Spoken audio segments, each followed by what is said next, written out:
My name is Shawn Robertson. I'm the lead artist at Irrational Games. Okay. From the announcement and what Ken already said about the game, we know that it's a Bioshock game, so it's a Bioshock franchise which shares some kind of features and maybe mechanics from the other games and the idea behind the game. But it also has a few new differences and specialties. Before we go into the list of features, I mean, when we started working on Bioshock Infinite, we took a hard look at Bioshock, and we didn't want to bring something over from Bioshock just because it was in Bioshock. There were no sacred cows, like nothing was left off the chopping block. I don't want to get too detailed into what features made the cut and which ones we're not going into. There'll be more of that at a later date. Okay. I will say on a high level though, when it comes to Bioshock and Bioshock game, for us Bioshock is always much bigger than the city of Rapture, and really look at the essential ingredient of what makes the Bioshock game a Bioshock game. At Irrational we can distill it down to two parts. One is creating a compelling environment that makes the player want to stay in that environment, enjoy that environment, learn more about that environment, have the story told through the environment. And the other is giving the player a tool set that lets them solve problems in creative ways with a wide variety of tools. Those are a real distilling down the essence of what Bioshock is. So you got a new century or a new point of the timeline to set the game. Could you maybe explore a bit why you decided for setting Bioshock Infinite in this certain time you did? Well, it's a very organic process when we're thinking about our next project, what we want to do. We knew we didn't really want to tell another story in Rapture. So we started talking about things that interested us and what the company as a whole was interested in. And if you look at America in 1900, 1912, there's a lot of things going on. There's a lot of things going on in the whole world. It's a very interesting time to find some new inventions. You have aircraft for the first time, telephones, electricity. Chicago World's Fair in 1993, and there's tons of new ideas that are coming out there. So as far as Bioshock goes, it's a very interesting time to set. And in terms of settings, we have Bioshock and Rapture before, and we have Columbia and its citizens. Could you maybe compare the two? Because Rapture was the fallen secret city, and Columbia was to be the bright star of the USA. But on the other hand, we saw some hints on kind of racism against other countries and cities, and the aspect of purity. Could you elaborate that a little bit more? Well, I mean, we're digging into our own history as American. There's some things that things that you don't really want to bring to the forefront, things that may not be things that you're most proud of. But those are also interesting things. Those are also things that we can look at and really put our own stamp on, use that as a texture, as a background to tell the stories of our characters. So we're not really trying to tell the story of history or racism or xenophobia and things like that. We're using it as a backdrop to tell the human story. And Bioshock was all about Art Deco and the art from that time. Yep. How would you describe the art style or the features of the art style in this game now? It's funny. Our art director Nate Wells has described it as federalism or early Americana. There's a number of styles that we're drawing from. If you compare Rapture to Art Deco, which is certainly was, really Columbia is more about the emotion of feeling like you're in America in the 1900s. I don't know if there's any one particular style that defines all of that. It's going to be more about putting the player in the emotional space that they're feeling like 4th of July, 1912, America. That's really the style. and we have one or at least two main characters this time who have their own personality.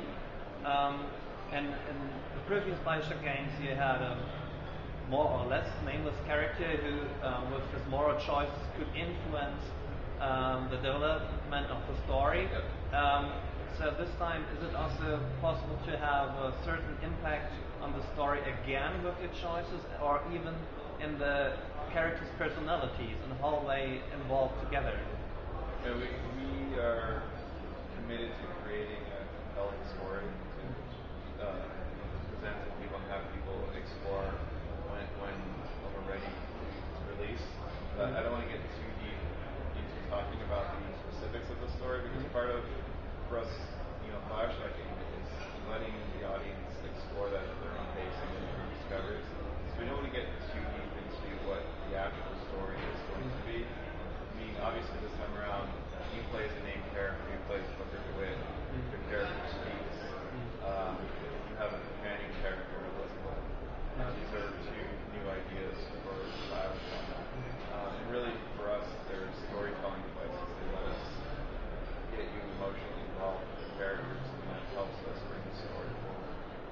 And Ken previously said that special choices in the game have a certain sacrifice, which might be combined with that. For example, that strong attacks with Elizabeth may cause her health to go down and her nose is starting to bleed. Yes, you saw in the demo when she used her power on the bridge to be able to bring the bridge down, that was exhausting for her. She had to go to I don't want to dig too deep into the actual gameplay or story implications of what will come out of that, but we think it provides an interesting mechanic for the player. And when people first saw the trailer of Bioshock Infinite, they somehow thought about Bioshock and Rapture and that it should be untouched again. And some people are afraid that the canon of the game might be harmed with Bioshock Infinite. Are there any connections or bridges between the city of Rapture and the city of Columbia? When we started this game, it was about a clean slate. Let's take everything off the table and really boil it down to the essence of what a Bioshock game is. So, the sharp-eyed viewer of the demo will see some clues that may or may not point back to Rapture, Bioshock 1. But those are things we like when you hear, discover themselves. Okay, but no Andrew Ryan, no Tenenbaum in the game. Hey, like I said, we're not talking too much about this. Okay. And after Ken was done with Bioshock, and many people from the fan community asked why it hasn't included any multiplayer, and Ken said, okay, after the game was finished and I looked at it, I thought it was well suited for multiplayer, and now you have two main characters, or one character and a support character that somehow might suggest that co-op multiplayer would make sense in a way. Is it already ruled out, or? No, when it comes to multiplayer, we get this question a lot. If we are going to look at a multiplayer aspect of Bioshock Infinite, it will to make sense in the Bioshock universe, and we'll have to come out with something that we're really proud of and will really make sense in the Bioshock universe. So that's not something that we're really talking about at the moment, but if we do decide to have some multiplayer aspect to the game, we know that it has to match up to the standards that we're putting into it.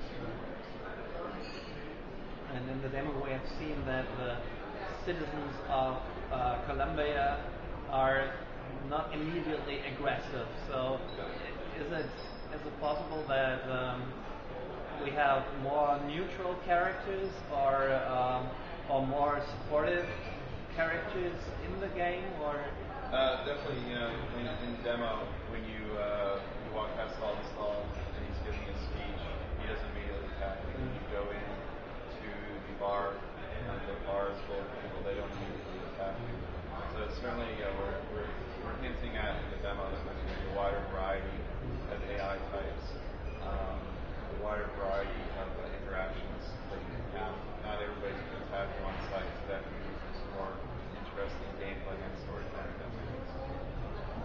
Can you give us maybe a glimpse on the timeline of the game? In Bioshock, the player arrived in a time when the the city has nearly completely fallen apart. Yeah.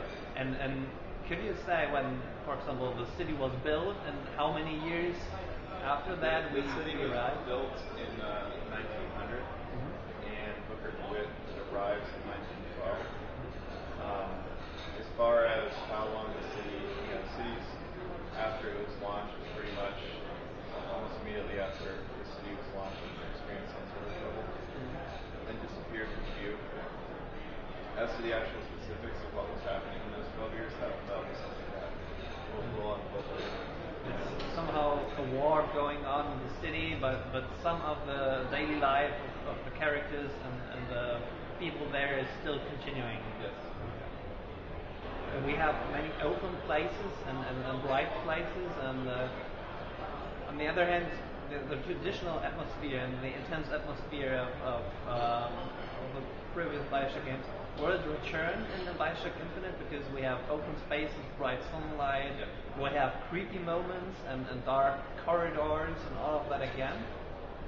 Sure. I mean, the story is going to dictate interior spaces also. The bar was just a tiny taste of an interior space in Bioshock Infinite. I mean, we have tons more to show. We wanted to compress it into a 9-minute demo to show you guys that just because it's not in a demo doesn't mean you're not going to see it. And because it was outside, it looked like the game and the level design is a little bit more open. Compared to the previous games, how linear is the gameplay? How free are you to go somewhere in the game? Is it still a route like in the previous games, or can you say, okay, I go there first and then later? I mean, as far as how linear the gameplay is, just how much exploration there's going to be, we're looking for a similar experience in Bioshock 1, where there's going to be story-driven elements that there'll also be a lot of time for exploration, backtracking, at your own pace without worrying about it. And about the game world size, are you aiming to have pretty much the same size of the game world compared to the amount of I mean, we definitely have the technology to, square footage-wise, make the world a little bigger. But I mean, if you're asking about, how long it's going to take to play through, or how many hours, that is really too early for us to put it through. Could you just make a comment on how far in the development you are, let's say, in terms of story, design, or technology? Could you say that, let's say, the plot is already finished, or is it still on all of that on the fly? At Irrational, everything is very organic. We always feed off each other. Ideas come in, ideas go out. I mean, we've been working on this thing for 3 years. It's going to be out in 2012. We're going to do our best to put the Irrational stamp on it and make it the best game. So we're looking at the bar that we set on Bioshock. We had more mechanical enemies this time, and in previous games of Bioshock we had mainly human enemies. Will we see a little bit more variety in terms of what types of enemies we see in the game? Definitely, there's going to be a much wider variety of AIs in Bioshock. And that's one of the things looking back on Bioshock 1 that we did and a wider variety of weapons. Bioshock and how much do you have, let's say, scripted events versus dynamic events? Dynamic systemic events. Really, Bioshock would be a good indication of how much is going to be systemic versus how much is going to be story-driven and scripted. We're not out to make a large quick time event. We